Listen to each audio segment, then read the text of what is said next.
नमस्ते, म दर्शन भुसाल। आज हामी स्विजरल्यान्डको जेनेभाबाट जुरिकसम्म जाँदैछौँ। जुरिकको राइन फल्स हेर्न जाने हाम्रो योजना हो। अहिले चाहिँ हामी ट्रेनमा नेपाली गीत बजाएर सुनिरहेका छौँ।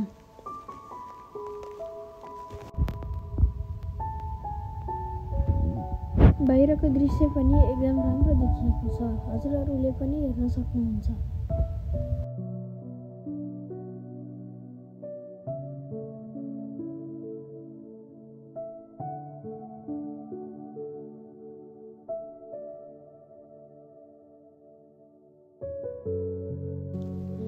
यो दृश्य जुरिकदेखि राइन फल्ससम्म जाँदाखेरि देखिएको दृश्य हो।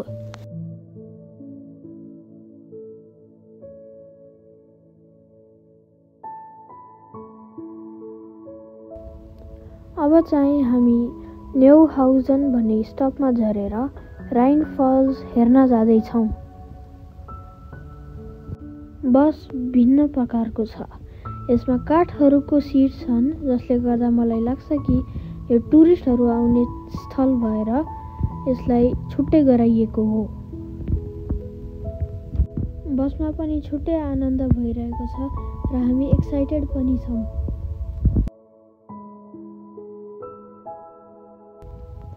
अब हामी राइन फल्सको स्टेसनबाट तल झर्दैछौँ। यहाँ एउटा लिफ्ट बनाइदिएको छ। जसलाई हिँड्ने मन छ उनीहरू बाटोबाट जान सक्छन् र जसलाई छिटो अथवा हिँड्न सक्दैनन् तिनीहरूलाई लिफ्टको सुविधा बनाइएको छ।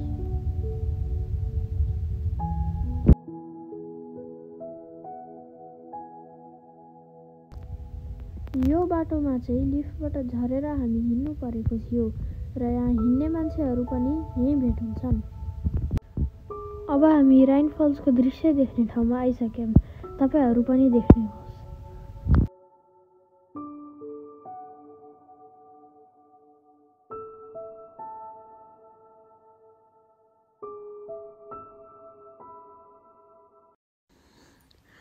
एकदमै राम्रो दृश्य देखिएको छ। यो राइन फल्सको दायाँ र बायाँमा हेर्ने ठाउँ बनाइएको छ। हामी चाहिँ दायाँपट्टिबाट हेरिरहेका छौँ।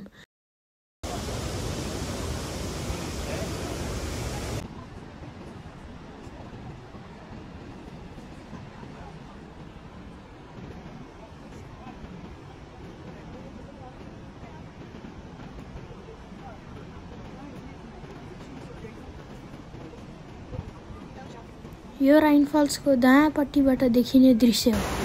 हजुरले यहाँबाट राइन फल्सको आवाज पनि सुन्न सक्नुहुन्छ।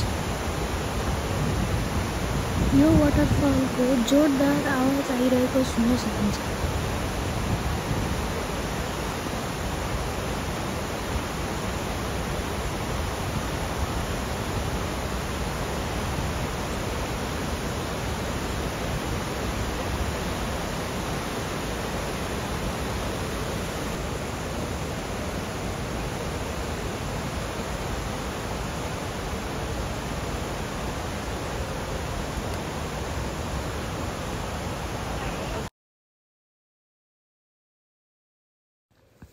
यहाँ वरिपरिको दृश्य पनि एकदमै राम्रो छ। पर्यटकहरू पनि धेरै छन्। यो दृश्य हेर्दा त मनै लैजाने जस्तो छ। हेर्नुस् न कति राम्रो देखिएको छ। जुरिकबाट यहाँ आउन 1 घण्टा जति लागेको थियो र जेनेभाबाट जुरिक जान त 3 घण्टा प्लस नै लागेको थियो। यसको थकान यो दृश्यले मेटाइदियो।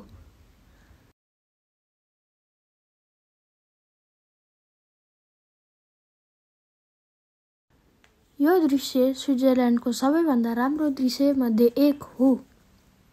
अगस्तमा आउन पाउने धेरै राम्रो मानिन्छ, किनभने यहाँ पानीको मात्रा धेरै हुन्छ र वाटरफल्स राम्ररी देख्न पाइन्छ।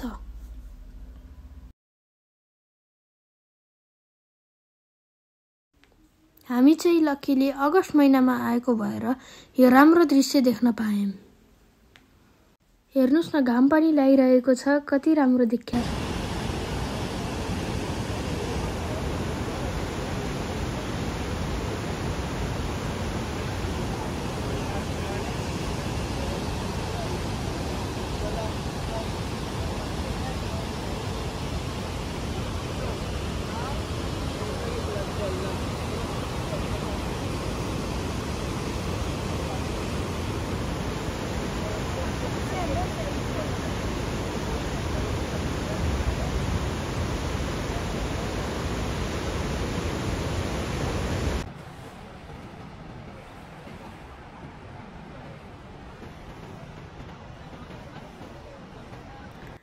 राइनफल्सको यो यति सुन्दर दृश्य देखेर हामी राइनफल्सबाट जुरिक फर्किन लागेका छौँ।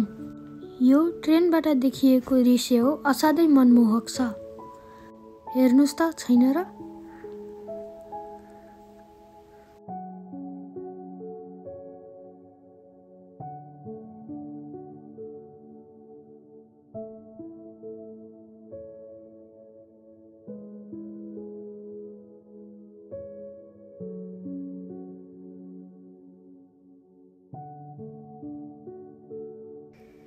हामीलाई त यो सुन्दर ठाउँ घुमेर एकदमै रमाइलो भएको छ।